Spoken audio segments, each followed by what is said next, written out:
যারা আছে তাদের নামে মামলা করব। কারণ হচ্ছে কালকে তারা একটা ভিডিও আপলোড দিচ্ছে, আপলোড দিয়ে বলতেছে মেয়েকে আর খুঁজে পাওয়া যাইতেছে না, তার নাম্বার বন্ধ, হোয়াটসঅ্যাপ নাম্বার বন্ধ। এখন এই মেয়েটাকে খুঁজে যে পাইতেছে না, বিয়ে তো হবে না, এটা আমরা আগেই জানি। আর এই মেয়েটার 10-12টা বিয়ে হয়েছিল, কালকে হাতে নাতে ধরছিলাম, কিন্তু মেয়েটা পালিয়ে গেছে।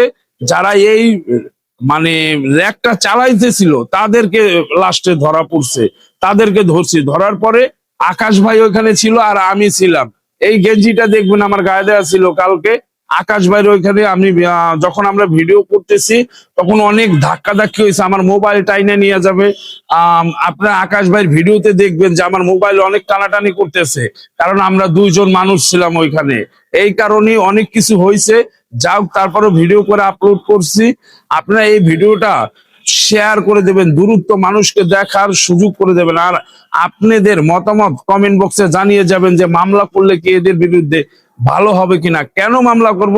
এরা হচ্ছে মানুষের টাকা পয়সা আত্মসাৎ করছে, মানুষের টাকা পয়সা আত্মসাৎ করছে, মানুষকে মানে বিভ্রান্তির ভিতর ফেলাইছে, মানুষের ইমোশন নিয়ে খেলা করছে। তাই ওদের নামে আমি মামলা করব।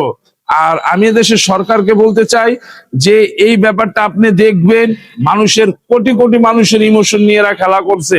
আর এরা যদি এই বিয়ে না দিতে পারে, এই মেয়েরে না আইনা, তাই ইনশাল্লাহ আমি এর নামে মামলা করব, যাতে কমলাপুরে যায়া এরম ধরনের আর ভিডিও না তৈরি করতে পারে, না আর না এই মিথ্যা মিথ্যা এই গুজব যাতে না ছড়ায়।